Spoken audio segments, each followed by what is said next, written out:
আরতাছি পত্রের মধ্যে তো দেই শখের টং আলিফ রেস্টুরেন্ট। তো আলিফ রেস্টুরেন্টের ভিতরে ঢুকলাম, খাওয়ান্ডি দেখতাম।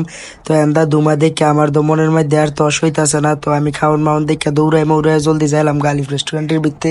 তো এটা হচ্ছে যাই আঙ্গ হোমনার মানুষের লেগে একটা জাতীয় একটা রেস্টুরেন্ট। তো ভিতরে ঢুকলাম, প্রথম বোতল লইতাম লইছিলাম, পরে টিয়া লাগবো দেখে এন্দা জগের তো আমি পানি মানি লয়ে লাইলাম। তো বোতলটা আমি দূরে ঠেলাতে সরাই দিলাম আর ওরার দর পরে টিস্যু চুরি করতাম লইছিলাম কতলা, পরে দিয়ে হ্যানের মধ্যে তার একটা সিসি ক্যামেরা লাগাই রাখছে।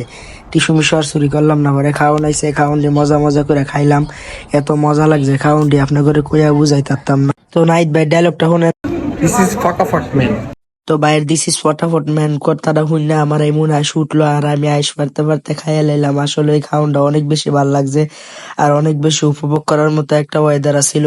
তো ইতা করতে করতে খাওয়ানটি পুরা শেষ করে লাইলাম। এন্দা আমি লইয়া ফুচ্চা সবটি খাওন খাইয়া লাইলাম বালা কইরা। তো খাইয়া মাইয়া আমি বাড়ি গেছি গা। তো বাইজা মুগা তো এন্দা দেখি হেরা দুলদুনি খাইতাছে। আমার দুলদুনি খাইতো মন চাইছিল কিন্তু হেরা খাইতাছে দেখি আর খাইতাম পারি নাই। তো যাই হোক, আমি ভিডিওটার বয়সটা কাটতে কপি করছি, অবশ্যই তোমরা কমেন্টের মধ্যে কয়ে যাইবা।